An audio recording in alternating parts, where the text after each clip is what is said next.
அதாவது என்னன்னா ஒருத்த அடிப்பட்டு மிதிப்பட்டு கொஞ்சம் கொஞ்சம் சீன்ல நடிச்சு அப்புறமா ஒரு கேரக்டர் கிடைச்சு அந்த கேரக்டர் மூலமா மக்கள் கிட்ட தன்னை நிரூபிச்சு அதுக்கப்புறம் காமெடியன் ஆகி இப்போ கதாநாயகனா வந்து நடிக்க ஆரம்பிச்சிருக்காரு நம்ம சூரிய அவர்கள்.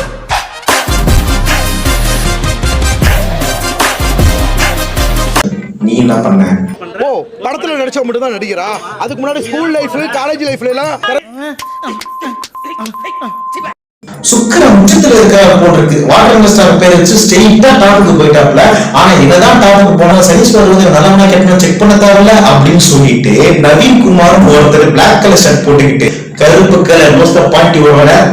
ஜோசியம் மாதிரி பேசுறேன். சரி ஓகே விடுங்க. விஜய் நவீன் என்பவர் என்ன பண்ணியிருக்காருன்னா வந்து என்னங்க இது வாட்டர் ஸ்டார்னு சொல்லிட்டு இப்பெல்லாம் பண்ணிட்டு இருக்கீங்க. நீங்க வந்து ஒரு கற்பனை உலகத்துல வாழ்ந்துட்டு இருக்கீங்களோட ஒரு கேள்வி கேட்டோம்னா அங்க ஆரம்பிச்சது. அந்த தலைவர் ஏச்சிக்கணும் இப்பெல்லாம் பேசாதீங்க, நான் எப்படியாப்பட்ட ஆள் தெரியுமா, நான் எங்கிருந்து வந்தேன் தெரியுமா சொல்லிட்டு அந்த விஜய வந்து கழுவி ஊத்துறன்ற பேர்ல உண்மையே அசிங்கப்படுத்திக்கிட்டேன்.